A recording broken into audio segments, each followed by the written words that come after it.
This is the weirdest setup we've had. Yep. Well, that's what happens when you haven't fully set up your regular station yet. Yep. This is definitely gonna... We'll try not to make noise with it, but probably struggle a little bit. Ready to go? As ready as I'll ever be.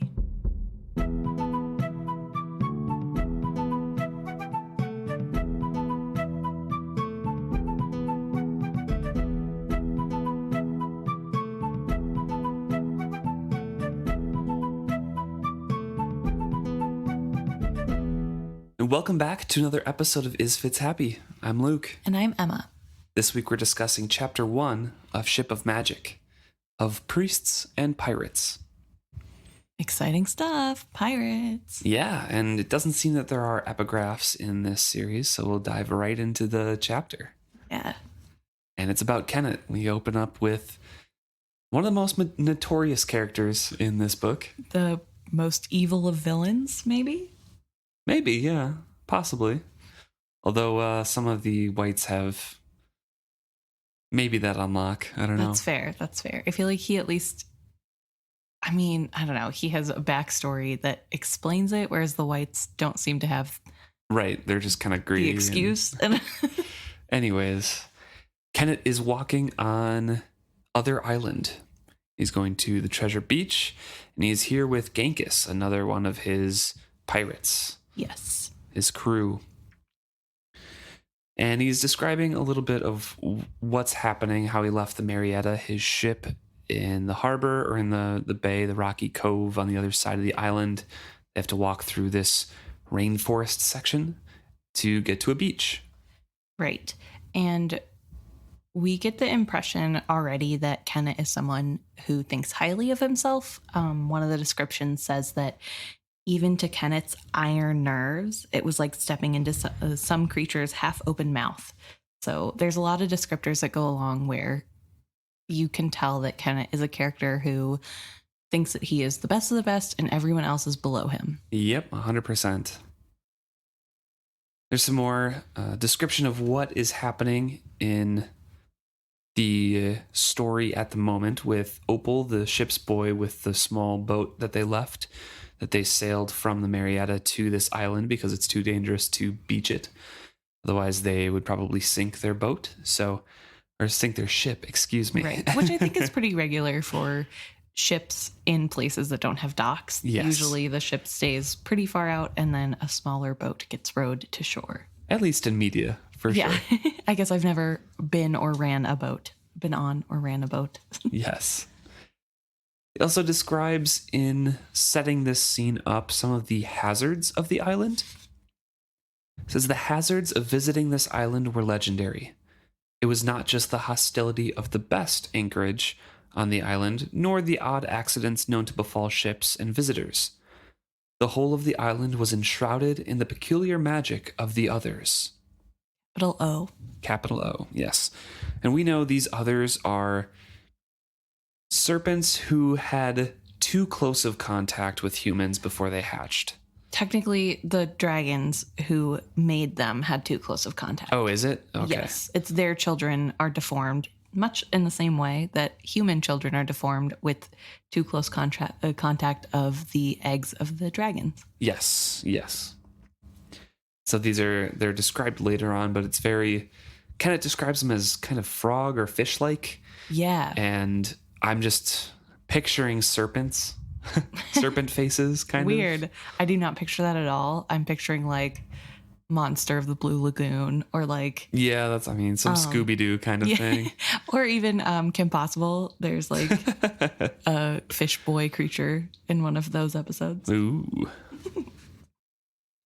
So they are walking through, as I said, on a path, black gravel path through kind of a rainforest, some trees. Right. And it's this magic that he's describing is kind of tickling in the back of Kennit's mind, he says.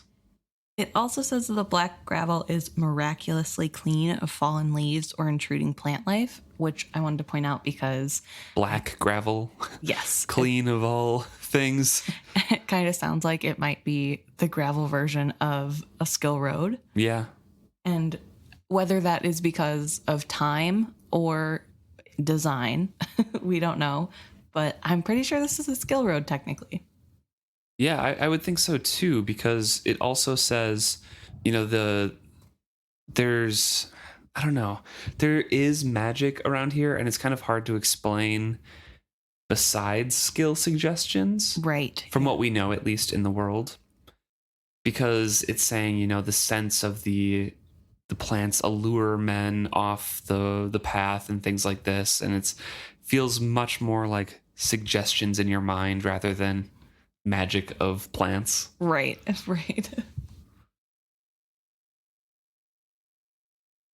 So Kennit is going through this forest. He's describing some of the flora and the fauna.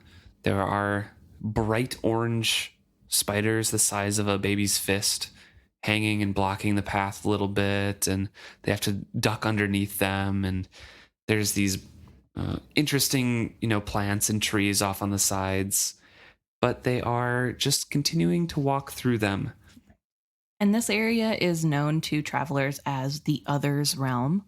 So it is a place where they should be wary. Kennit, on this travel to the beach, does have a lot of references to being wary, to like being on guard and just feeling really uncomfortable and like kind of trying to go along, which I think is another sign that this is probably a skill road. And the suggestion is like, don't tarry. Right. Yeah. And there's, I guess, a lot of stories about, people would deliberately leave this path to go seek fortune and, meet the others and get wondrous boons and things like that. But it's a well-marked path, and nowadays that doesn't happen because people aren't heard from if that happens. So like it seems like it takes a very strong-willed person to leave this path in some way. And it hasn't happened in Kennit's lifetime. So kind of crazy. Also, who knows if these stories are real or if they're fairy tales. Kennit isn't quite sure he believes them fully. Mm-hmm.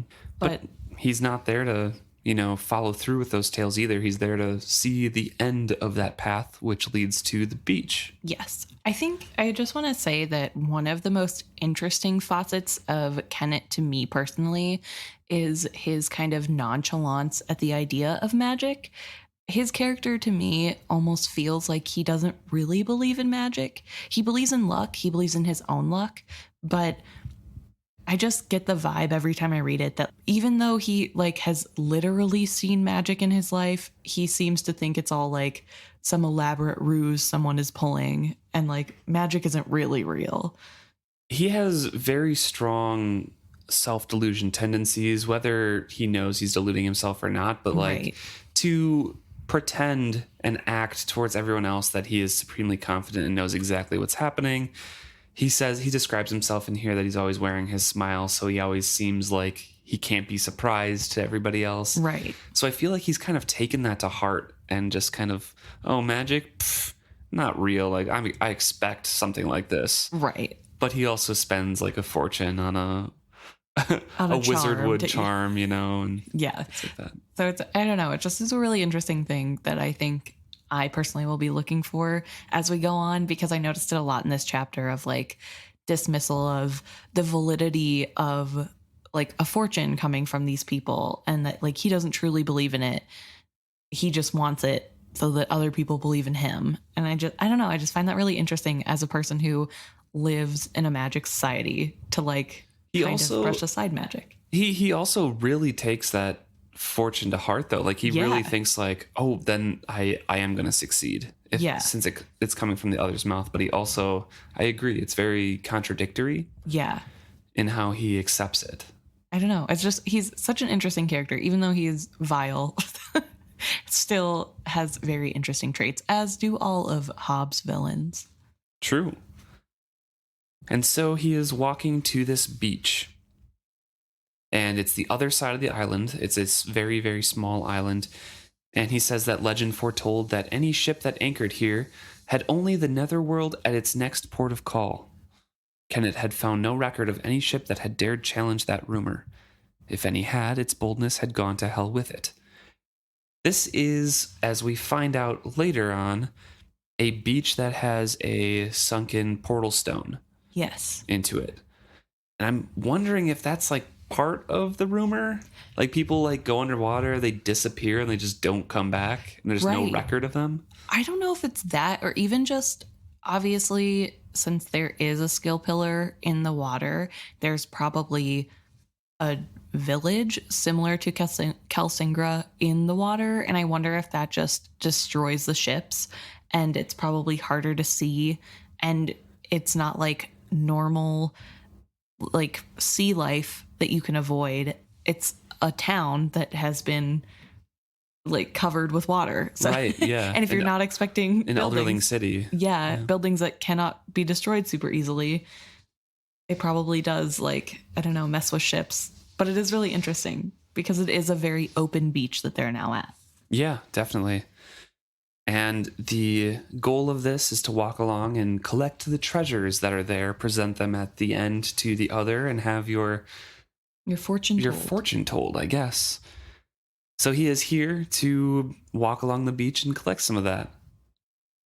Now, Genghis, his crewmate here, is the Watson to the Sherlock. He is the straight man, the one to explain all of this to the reader. Right.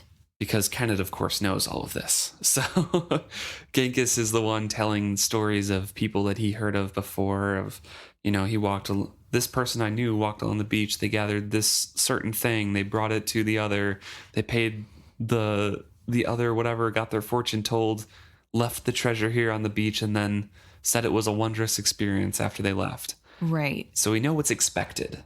Yeah, and also we get a little bit of news of before book starts that the night before there was storms, and so this is apparently great timing for them because it means that more treasures will be on the beach, and potentially because of strong waves or large waves, they could be on the path above the beach that's a little bit more grassy. Yep.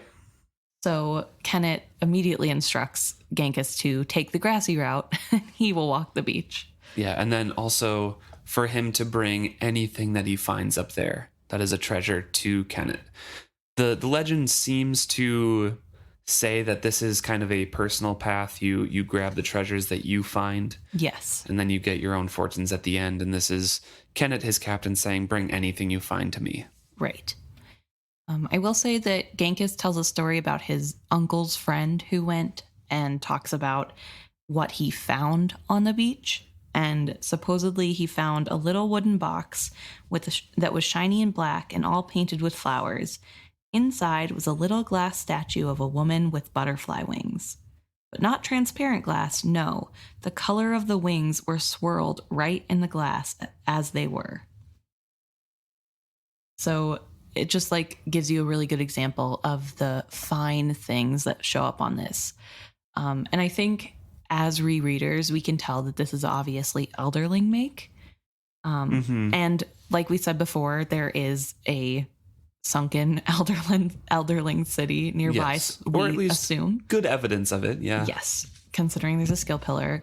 So probably these are just treasures that are surviving that have made it up because of the storm. And it's really interesting because it seems to be that the belief of the people that come to this island think that these treasures come from a different like world. We have a different universe going on. There's metaverse even in this book. Some of them are very alien-like though in description. So yeah.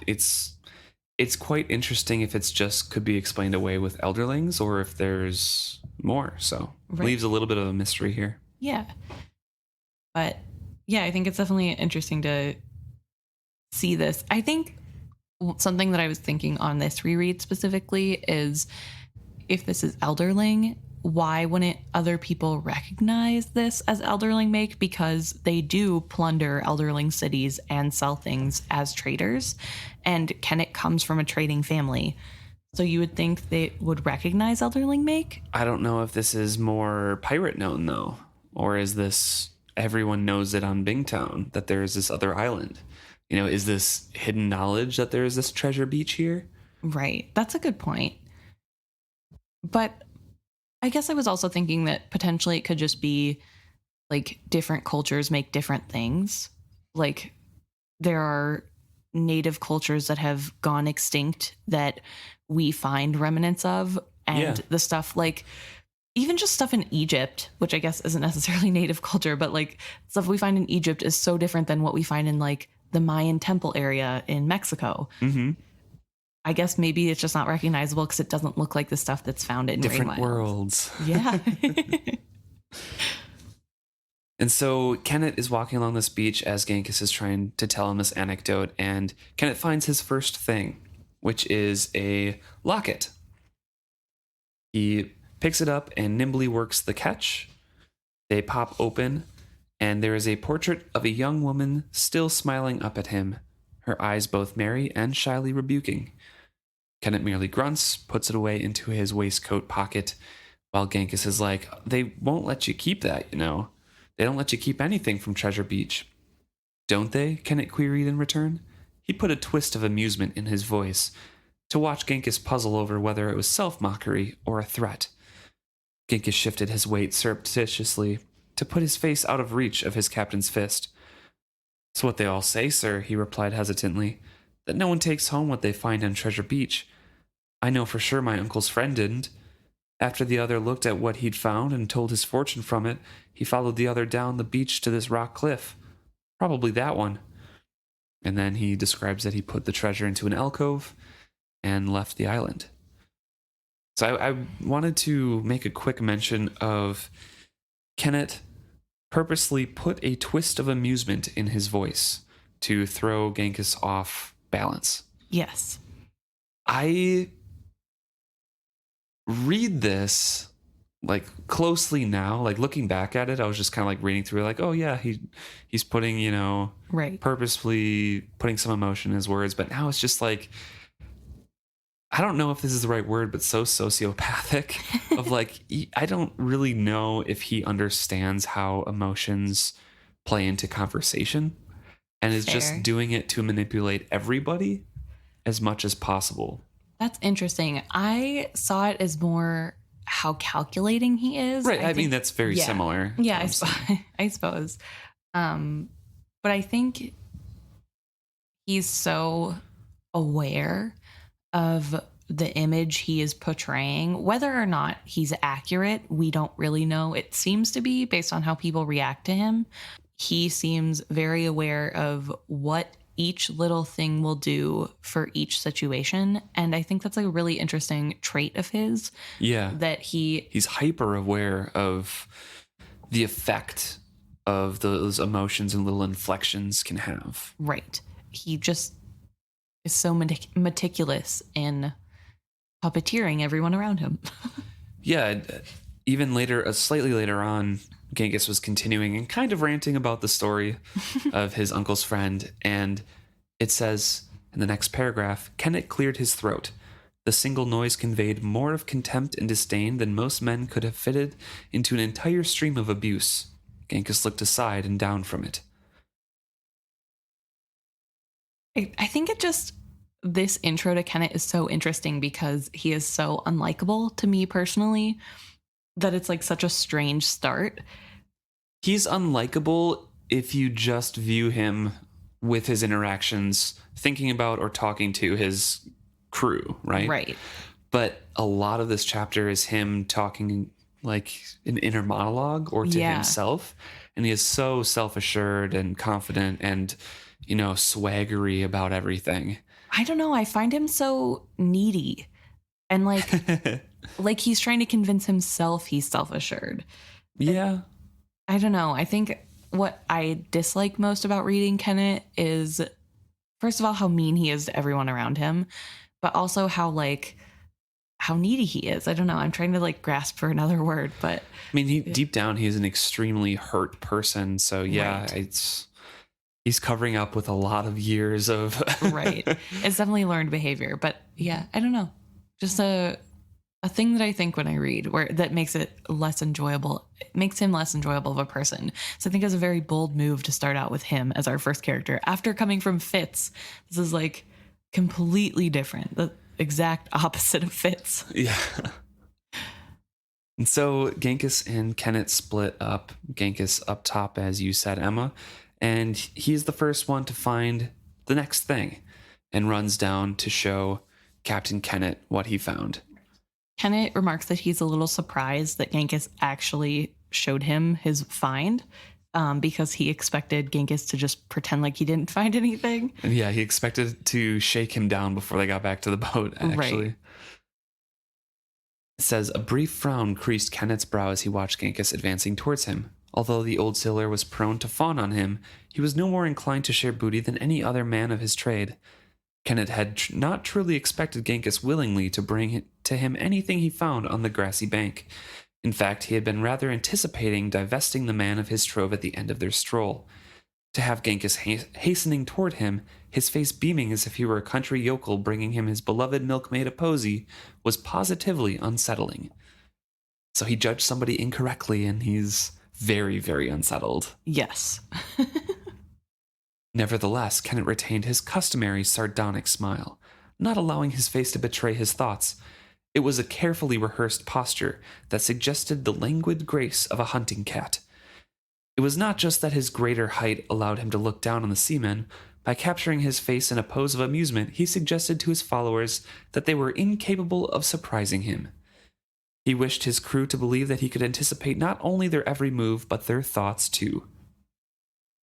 See, I think this is so interesting because Kennit clearly doesn't understand that people don't think the way he does.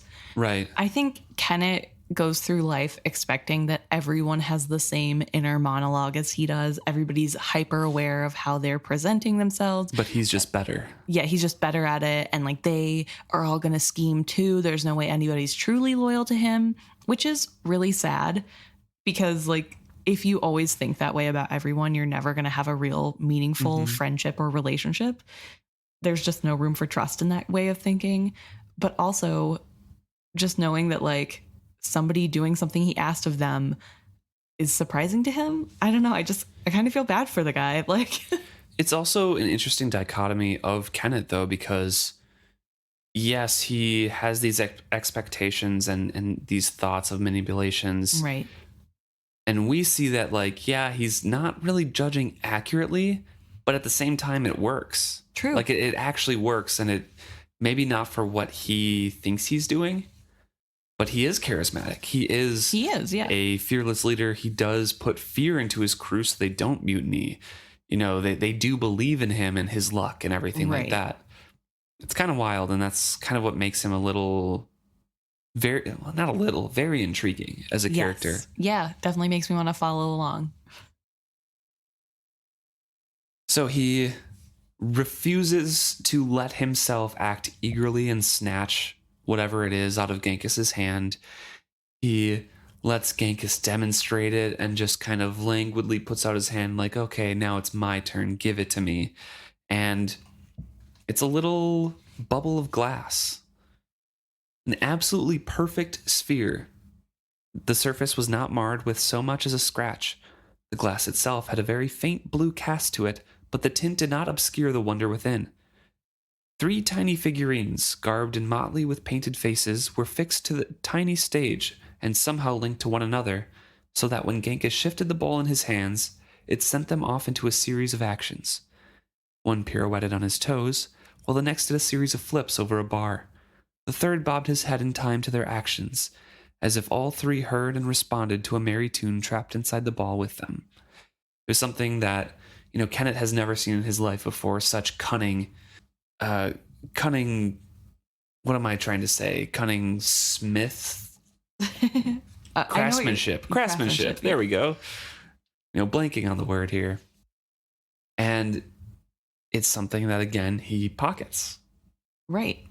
He also mentions that it seems like a child's plaything, which Genghis responds that it would have to have been the richest child in the world because it's so delicate that it would break. It seems like it would break very easily.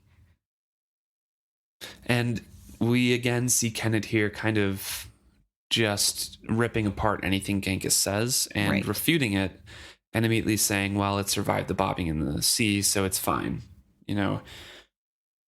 Genghis, of course, is a very good-natured, if kind of dumb person. Right.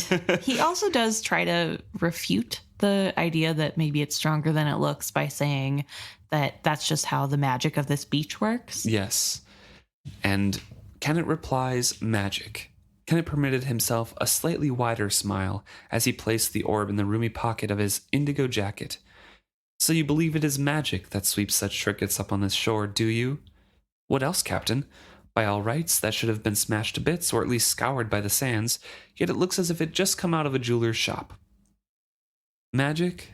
No, Genghis, no more magic than the riptides in the Ord shallows, or the spice current that speeds sailing ships on their journeys to the islands and taunts them all the way back. It's but a trick of wind and current and tides, no more than that. The same trick that promises that any ship that tries to anchor off this side of the island will find herself beached and broken before the next tide. Yes, sir, Genghis agreed dutifully, but without conviction. Kennit's smile deepens fractionally and then gestures Genghis to go off and collect more stuff as they walk down the beach some more. And Kennit is kind of still reflecting and walking along the beach here about the traditional action of what you do on this beach, and kind of states in his head and to the reader that he has no intention of leaving whatever treasure he found. He's going to take all of that off with him. Right. And this is where we find out that he has prepared a trinket to help protect him from others' magic that might persuade him from not taking everything with him. Yeah, it's a carved face pierced at the brow and lower jaw so the face would be snugged firmly against his wrist exactly over his pulse point. At one time, the face had been painted black, but most of it was worn away now. The features still stood out distinctly, a tiny mocking face carved with exquisite care. Its visage was twin to his own. It was, and we find out it's wizard wood. Right. And reading this through the first time, you don't really know what that is. Right. We know, yes, it does take a ton of money and somebody with willing to take a huge risk to get some. Right. Because it is guarded jealously, it is very, very expensive, and it should not be for anything except for the ships. Even it shouldn't really be for the ships either, but like... Right, that's what it's used for in the culture at the moment. It's also a matter of finding someone who's skilled enough to be able to carve the wizard wood. Yes. We know as rereaders that wizard wood is like iron tough. Mm-hmm. And so it's very difficult to maneuver and manipulate the wood into carving it. But it can be done, and it's very expensive. And he found an artist to do so who had cut out his own tongue to speak for, just to show his clients that he wouldn't be talking to anybody about their private business, that sort of thing. And Kennit sits. He pays him a bunch of money. He sits for him to carve it. And at the end, he kills him. Right. He also talks about how outraged he was that the artist asked more money when he had already given him some, and that it was just ridiculous that he would think that he deserved money before even completing a task.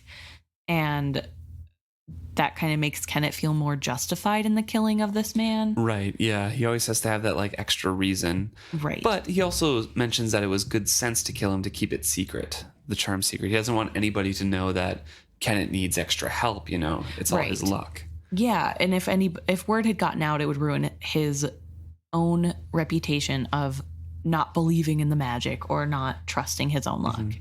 And that's where he gets into his luck a little bit here. He says his good luck was legendary. All the men who followed him believed in it, most more strongly than Kennit himself did. It was why they followed him. They must not ever think that he feared anything could threaten that luck. He also talks quite a bit about, you have to believe in your own luck.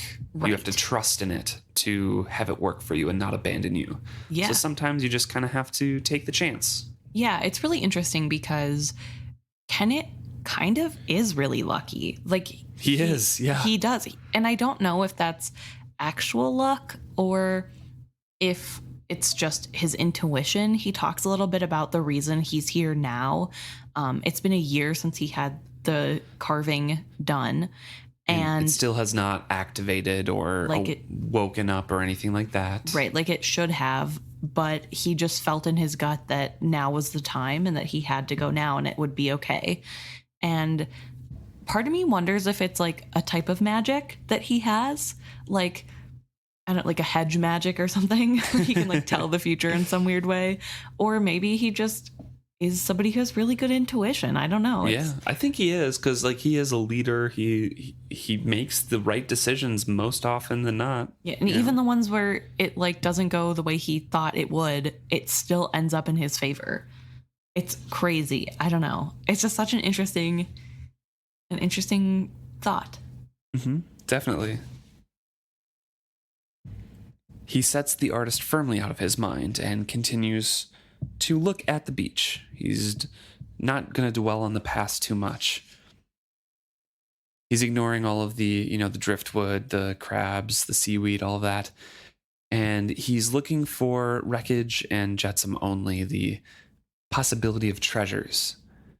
And he finds in a small battered wooden chest a set of teacups. He did not think men had made them nor used them. There were 12 of them, and they were made of hollowed out ends of bird bones.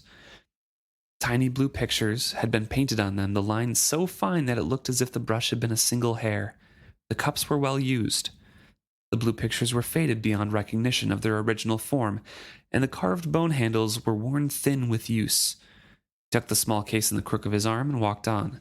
See, this is the kind of thing of like, these are minuscule teacups. Right. So, is that Elderling? Yeah. It's just like slightly alien, Right. It could be definitely. Could be a different species like the whites that have kind of gone extinct. We don't know. We don't know. I like to believe this is like a Barbie tea set. And some little kid played with it all the time, or it was like generations of a child playing with it, but we don't know. There's no way to tell. So he's striding on and he finds another little tiny cedar box. He has to strike it on a rock like a nut to open it up, and inside were fingernails. They were fashioned of rich mother of pearl. Minute clamps would have fixed them on top of an ordinary nail, and in the tip of each one was a tiny hollow, perhaps to store poison. There were 12 of them. He put them in his other pocket. Yes. So this made me feel like it definitely was Elderling make, because Elderling people are crafted by dragons. Their physiology is different than humans, and it can change. And so I was thinking about how like Chimera has wings. Right. What if one of the dragons liked more fingers or something? Yeah, like it just like got in the like it helped clean the scales more or something. I don't know. So I was just thinking about how like, oh, it's so interesting to have these little tidbits and know that like potentially these could be Elderling make and used. He does say it did not distress him that what he had found was obviously neither of human make nor designed for human use. Although he had earlier mocked Genghis's belief in the magic of the beach, all knew that more than one ocean's waves brushed these rocky shores. So, like, this is the part where, like, yes, he outwardly mocks the magic and says, like, oh, it's not magic, I don't believe in that. And yet at the same time, inwardly, he's like, everyone knows there's magic, and it's kind of like unique parts of the world here. Yeah, and I guess I still kind of see this as like not necessarily magic, but like a science that hasn't been explained yet in his mind. Like that's how he can like believe it, and it's not silly because he doesn't call it magic. You know what I mean? Because being a skeptic is cool. Yep, much cooler. So he is thinking about his ship, where his ship is waiting, and the time's kind of winding on. This is a kind of a reoccurring thing during this whole chapter. Right. That they have to be gone before the end of the day, or else they will be stranded for a month, because the cove that the ship is in is only revealed once a month. Right. During a certain tide. So they really have a finite amount of time, and he is saying again that he's going to trust his luck, that they will make it. And then he says his most unsettling discovery came next. It was a bag of red and blue leather stitched together, half buried in the wet sand. Leather was stout, the bag meant to last. Salt water had soaked and stained it, bleeding the colors into one another. The brine had seized up the brass buckles that had secured it and stiffened the leather straps that went through them. He used his knife to rip open the seam. Inside was a litter of kittens, perfectly formed, with long claws and iridescent patches behind their ears. They were dead, all 6 of them. Quelling his distaste, he picked up the smallest. He turned the limp body over in his hands. It was blue-furred, a deep periwinkle blue with pink-lidded eyes, small, the runt most likely. It was sodden and cold and disgusting. A ruby earring like a fat tick decorated one of the wet ears. He longed to simply drop it. Ridiculous. He plucked the earring free and dropped it in his pocket. Then, moved by an impulse he did not understand, he returned the small blue bodies to the bag and left it beside the tide line. Kennit walked on. So this is an example of Kennit's luck. He and his intuition working in his favor. He does not bring the kittens with him and then later uses it as kind of a threat to the other. Yes. And I think it's so insane that we have this moment of, moved by something he doesn't understand, he does this, but he fully trusts in it and continues on. And I just think, like, how does he have this such clear foresight? I don't know. Feels like there has to be magic involved to me. I don't know, but maybe it's just because I like magic being the answer. Also, blue cats with iridescent patches behind their ears. Could that be scales? Yeah, I was wondering the same. If, like, maybe this is why animals stay away, and maybe this was an experiment by some elderling. Could be, yeah. I don't know. But there was evidence of dogs in Kelsingra and things like that. True. So, can't be, all animals or anything like that. That's why I think it could be an experiment. Right. And then we shift perspectives. Right. Because in this series, it is not just one person. Yes. And we move on to Wintrow, who I don't love, but Emma does. I think he's fun. I like his growth. I like how whiny he is. See, that's what I don't like. Anyways, here we are at Wintrow at the monastery, or where he's becoming a priest. Yes. And he is making a stained glass tree. Right. And as we come into his perspective, he's having this weird out-of-body experience. It's like a trance. Yes. Awe flowed through him with his blood, tree, bark, and sap. The scent of the wood and the leaves fluttering overhead, tree, but also the soil and the water, the air and the light, all that was coming and going through and being known as tree. He moved with them, sliding in and out of an existence of bark and leaf and root and air and water. So this is like kind of the only time we get to talk about Wintrow's magic? ? Yeah, it's definitely skill, right? Right. Yeah. There's more evidence of that later too. Yes. But it's interesting because it's being used in a way that we haven't really seen skill be used before. Mm-hmm. And Wintrow is creating this stained glass piece, and we learn that when he takes a look back or steps back, there's also serpents and dragons depicted in the tree. In the roots, we have the serpents. In the treetop, there is a dragon, and he didn't even know that he made that as part of it. Yeah. He also describes that at other stations, boys like himself work slowly, their dreamlike movements indicative of their tranced state, with different kind of art forms, clay or whatever. They're making items. Yeah. And this, like Emma said, is a stained glass image that he had pieced together that astonishes even himself. It is a tree with the tiny dragon peering from the tree's upper branches and a serpent's body all but hidden in the twisting roots. In his state of still heightened awareness, he could feel the priest's awe flowing with his own. So Yeah, another little... Yeah, it's another little example or explanation or, detail that this is skill, and he has opened up his mind and he doesn't really know how to close it. Right. And he has been taken out of his trance by Bernadal, a monk at this monastery that he is staying at. I think it's a Barandal, right? Oh. I don't know. He's not in it too long, so. Yeah, Barandal is fine. So he's taken out of his trance by Barandal. Yes.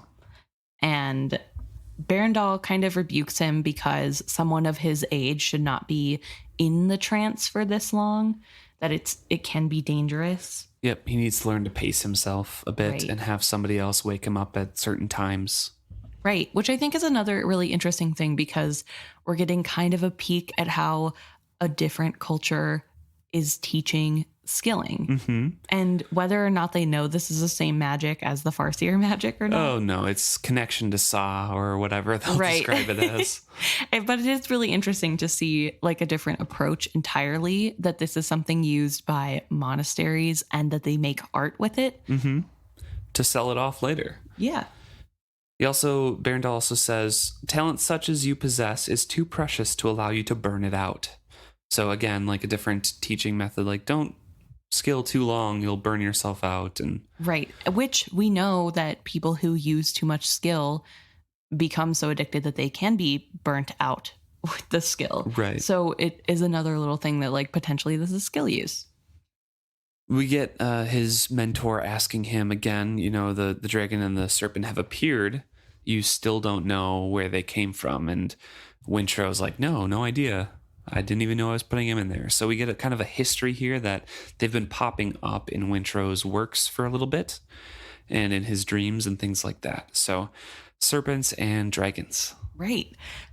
It is really interesting because we know that Wintrow is the next catalyst that Fool is looking for.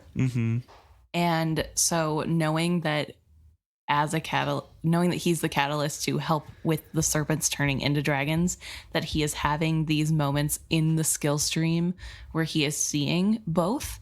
I think that's really interesting, and it makes me wonder if he's tapping into the fate or his own fate in some way, and that's why they keep appearing.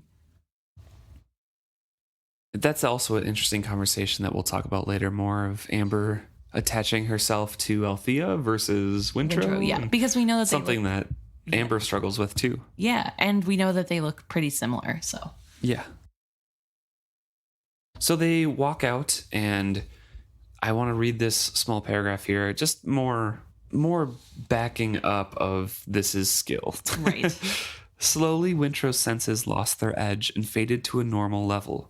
He could no longer taste the sense of the salts trapped in the stone walls, nor hear the minute settling of the ancient blocks of stone. The rough brown burr of his novice robes became bearable against his skin. By the time they reached the great wooden doors and stepped out into the monastery gardens, he was safely back in his body. Which is kind of a phrase that's used quite often with Fitz, is safely back in your body. Yes. Also, he talks about how he feels really groggy, as if he had just awakened from a long sleep, but also so tired, as if he had just been working in the fields all day. Yeah. So another descriptor of kind of the reaction that Fitz has whenever he uses too much skill.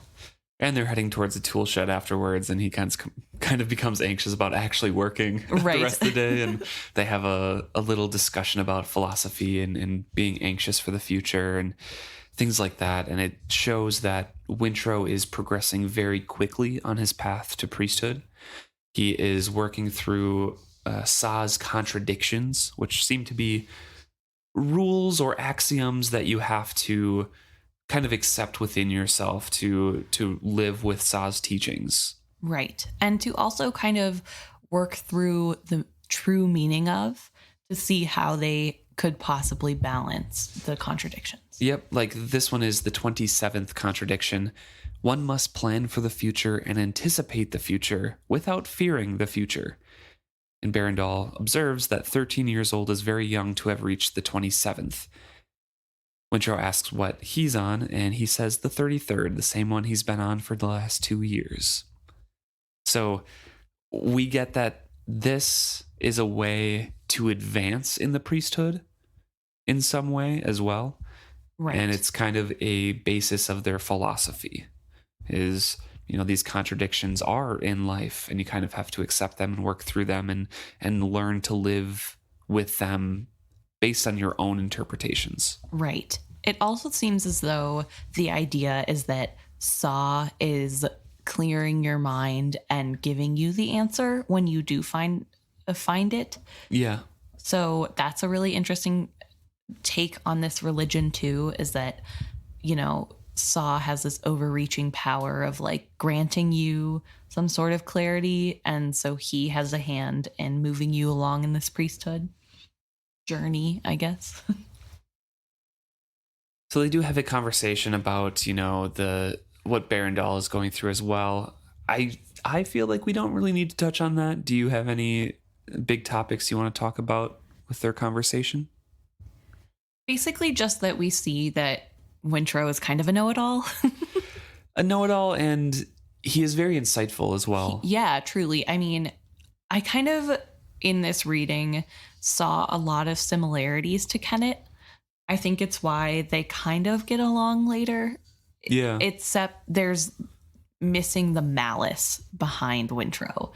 Right. That Kennit kind of has. So, like, Wintrow feels like he thinks he's better than other people, but in a way that's backed up because he has been studying and he's really smart and he just grasps ideas really easily and can help adults. And that's not something normal of somebody his age. Whereas Kennit's feeling of being better than everybody else is like 100% luck. It's nothing to do with anything that he's done with a school book or anything. Right. It's just how he can portray himself.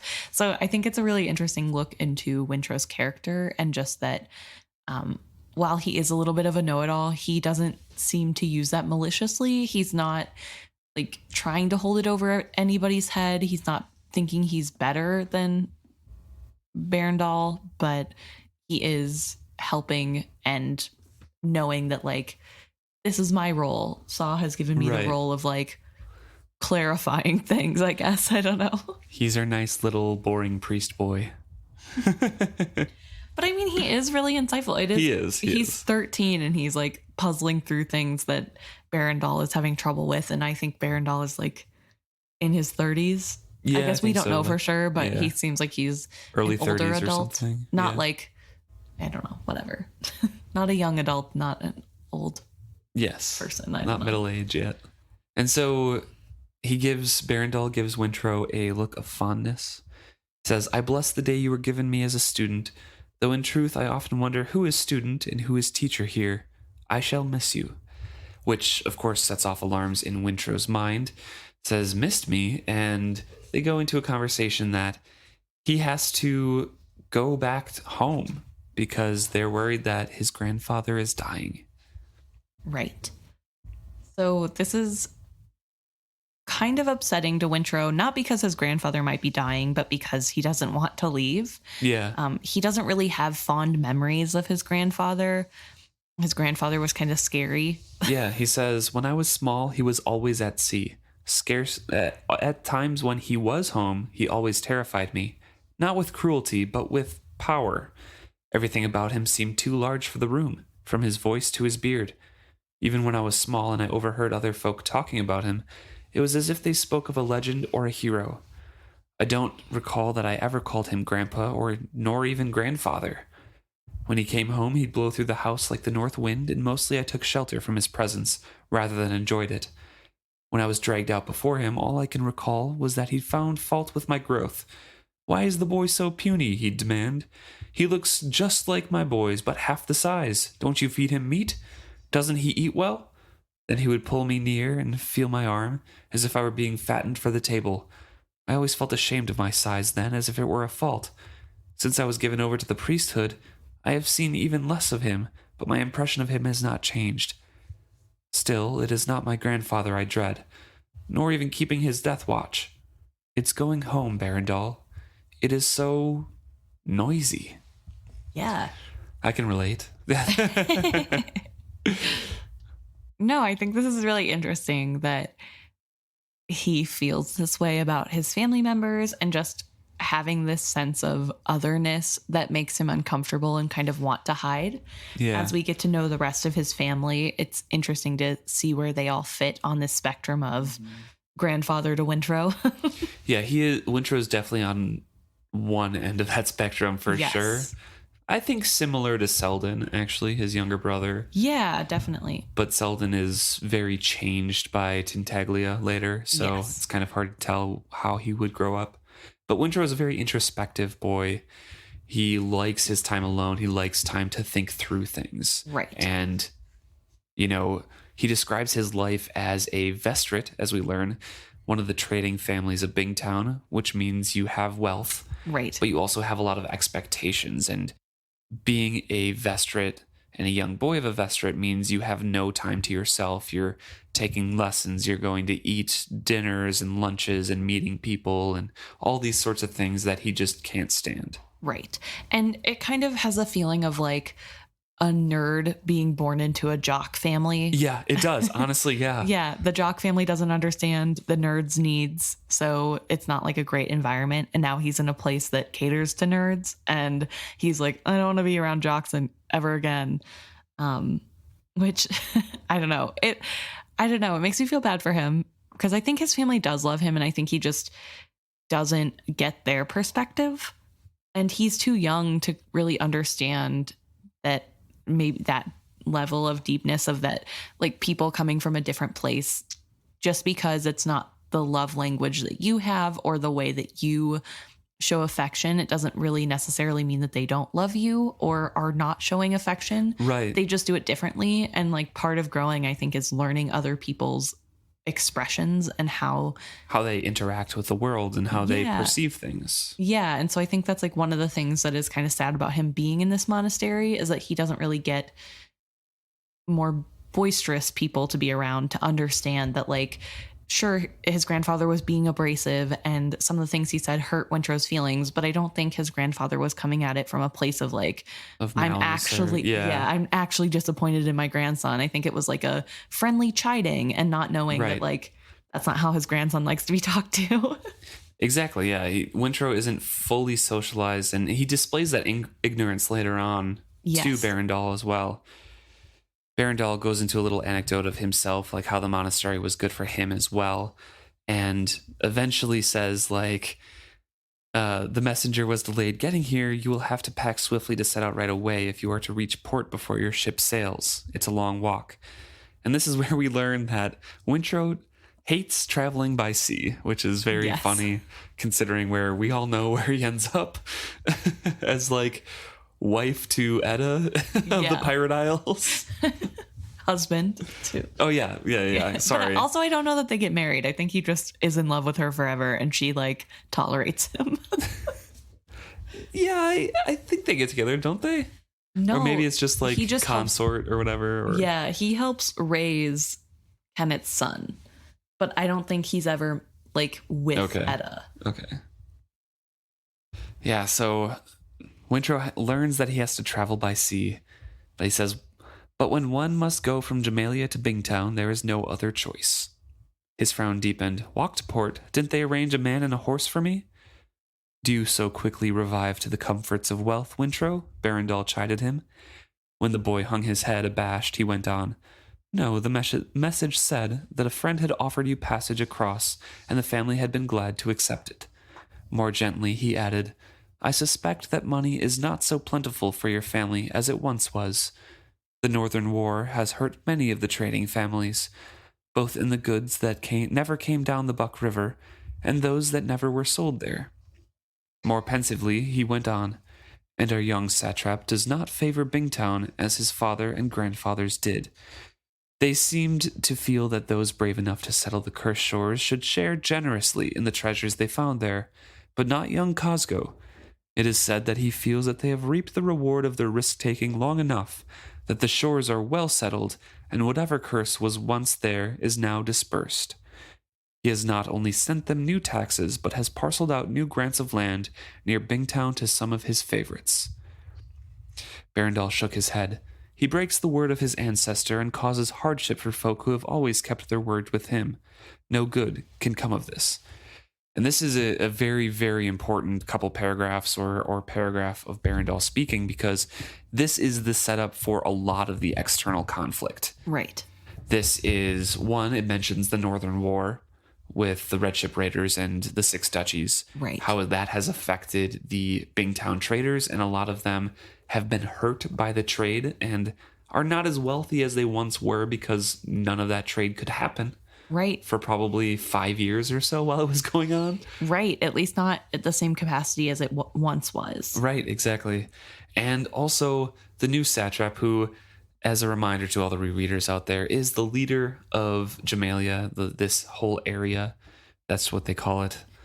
His son Cosgo is basically a new Regal, or Right. like Regal, very indulgent, and doesn't really know how to rule anything. No, doesn't really care about old promises from other kings because they weren't him. Yep, doesn't understand anything about Bingtown or the curse on the cursed shores or anything like that. So this is a lot of the conflict later, with Cyrilla being introduced in Satrap's court. Right. And things like that. So it's a big setup for the later books.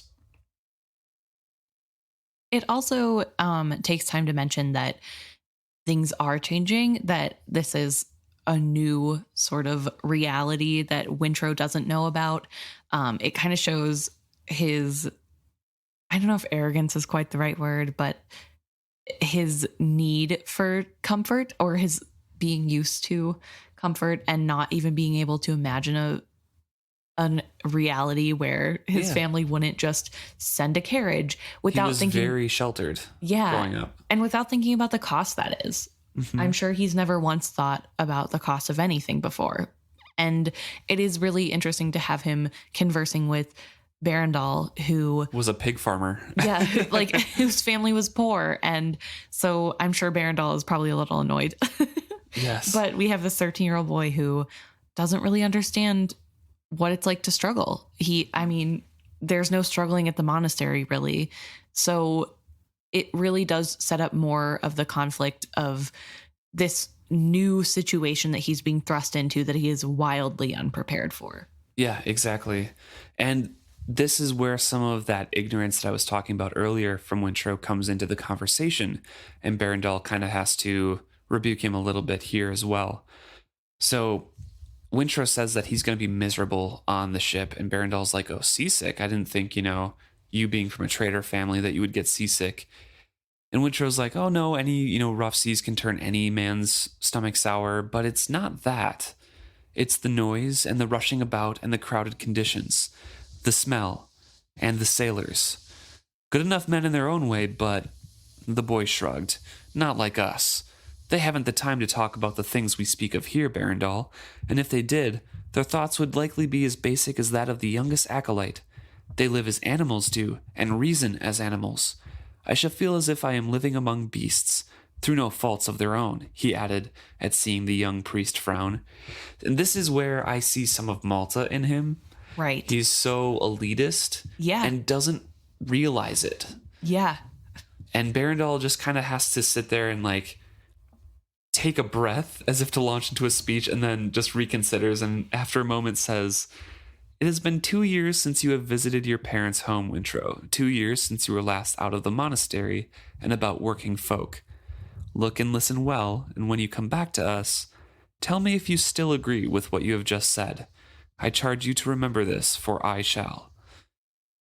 So Berendal, in these pages, Berendal is the ultimate monastery teacher. He's super patient, no judgment. Obviously, I can see how Wintrow would love it there. Yeah. It is great, but Wintrow is very sheltered. He is very, he doesn't deserve anything that he is subjected to in these books at all, of course, but he could and has wisely used at the end of this trilogy those opportunities to open his eyes a little bit to the things that he was lacking, the perspectives he lacked. And again, this is a 13-year-old. So yes, 100%. as annoying as it is, and as mean as the things are that he's saying, it's also a 13-year-old who hasn't had a chance to really challenge his own views and the views that were probably taught to him by his father and by the traders in Bingtown, that he is now starting to become an age where he can actually question that and like learn from his own experiences. So I think it's really interesting to show this character who in some ways is so similar to Kennit, but in other ways isn't, because he's a child and he is willing to learn and he is willing to change his mind and perspective with new information, which I think is really important for everyone to do, but usually it falls on children to do as they grow. Exactly. Right now we switch back to Kennit's perspective, but I think we'll take a quick break right there. Yep. All right. Thank you so much for tuning in this week. I know this is on the shorter end of the scale for our episodes, which is kind of surprising, but it's a good place to stop. And as Emma mentioned before, we're in the middle of a transition here and middle of a move. So we'll get back to our regular scheduled, hopefully, fingers crossed, one chapter an episode in the upcoming weeks here. So again, thanks so much for tuning in. Hope to see you guys next time. If you have any questions or theories or just any thoughts about this upcoming trilogy, please let us know. Email us at isfitzhappy@gmail.com, or you can message us at Facebook, Instagram, or Twitter at isfitzhappy.